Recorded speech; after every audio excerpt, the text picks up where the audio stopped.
Hey guys, welcome back to Fantasy Tips. My name is Julian, and in today's episode, we're going to be continuing our series of episodes talking about each individual NHL team and their individual players' fantasy relevance. This episode is obviously about the Dallas Stars. Before we get started, guys, please leave a like, subscribe, hit that notification bell.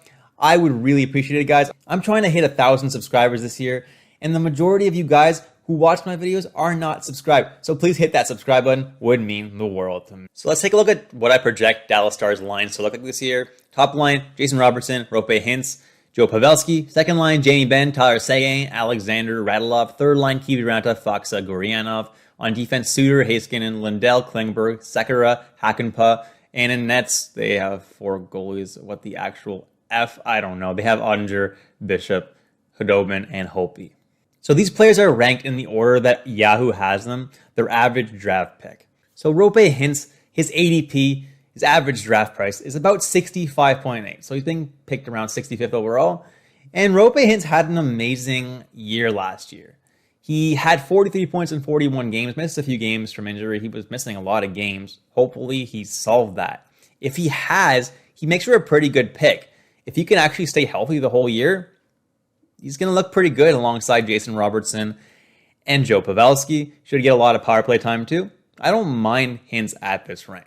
Next, at ADP 82.1 is Miro Heiskanen. And last year he had 27 points in 55 games, which is honestly kind of a disappointment after that playoff run that he had. And he's the kind of guy who shoots a lot, but the rest of his peripherals are just not really there. Doesn't hit a lot, doesn't block a lot of shots. He was even a minus player last year, one of only a couple on the Dallas Stars. So I'm not a huge fan of him. I'd actually prefer drafting Klingberg, who's going later in the draft, than Heiskanen. Although his opportunity may be there this year with Seguin and Radulov back, the second power play will be a lot stronger. Klingberg is the one who's going to get a lot of that top power play time. Heiskanen got some last year, but wasn't always on the top power play, which is why, I don't hate him. Don't love him this year either, though. Next is Tyler Seguin, and poor guy missed pretty much the whole year last year. Came back for the fantasy finals, basically. Scored 2 goals in 3 games, which was pretty good. This year, hopefully he can stay healthy, right? He hasn't really had that many injury issues in the past, so hopefully he's back this year. He's an amazing player, and where he's being drafted could be an absolute steal. Next is Alexander Radulov, ADP 92.5. And at this range, I might be inclined to take the next guy on this list higher, mostly only because Radulov has some injury issues. If he can stay healthy this year, he should have a great year. He should hopefully be a point-per-game guy skating with Seguin and Benn. Last year in the few games he did play, he got 12 points in 11 games. It just shows that he is very talented. It's just a matter of staying healthy. Last year was really the only year, and a little bit the year before, that he dealt with injury issues. So hopefully it's better now, and hopefully he can have a great season this year. Next is Jason Robertson, and last year, what a breakout year he was. I think he should have won the Calder. He just lost it to Kaprizov, but damn, he had a good year. 45 points, 51 games. He shot a lot on goal as well. Shooting percentage was not super unsustainable. I think he's going to make for a great pick, and he's going to be skating on that same line with Hintz and Pavelski. So I don't mind Jason Robertson where he's currently being drafted. Next is Joe Pavelski, and I'm going to do a little bit of a bigger analysis on him because the year before last year, he wasn't that good. And then last year, he just exploded. So I want to know why that was. And last year, he had 51 points in 56 games. His shooting percentage was very high. It was an 18.0 shooting percentage. His career is 12.7. So he would not have scored 25 goals. He would have scored 18.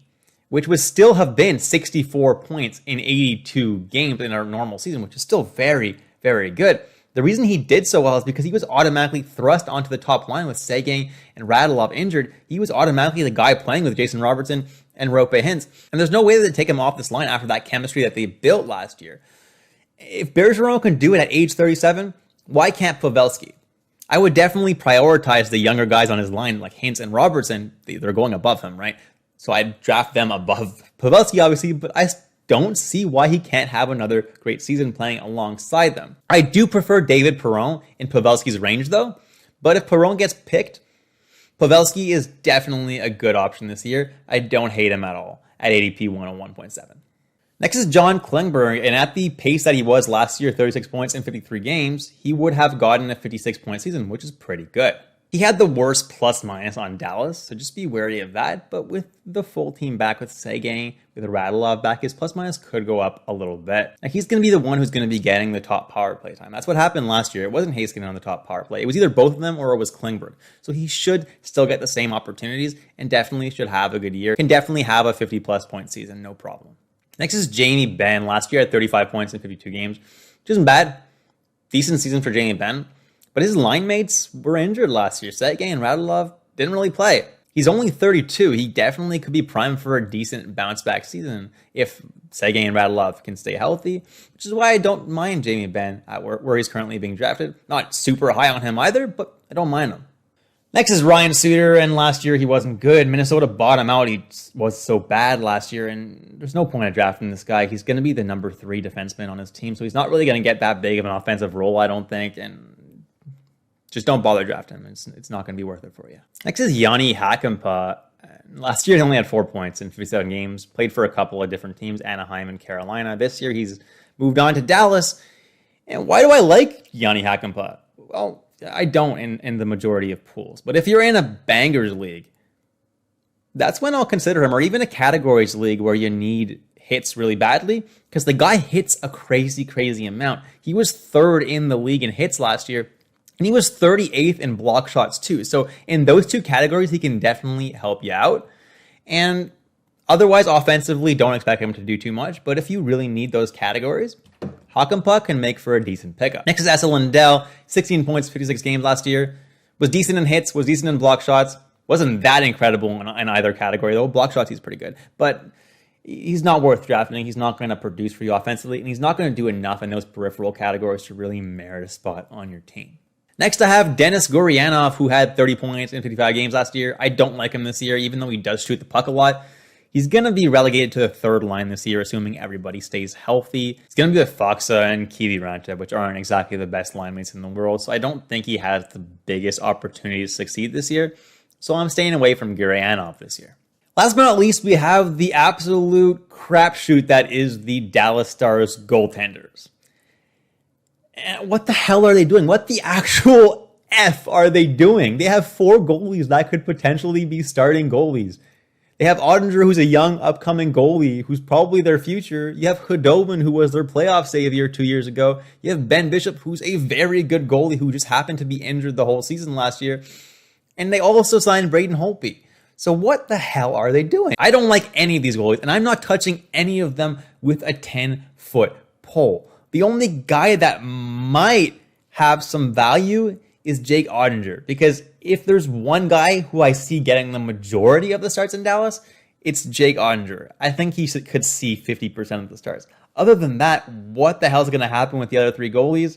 I don't know. Even Ottinger is very risky, but it could end up being a steal since he's going pretty freaking late in the draft. But it is definitely a risky move. And that's it, guys. Thank you so much for watching all the way through the video. Really appreciate it. Please leave a like, subscribe, hit that notification bell, and I'll catch you in the next episode of Fantasy Tipped.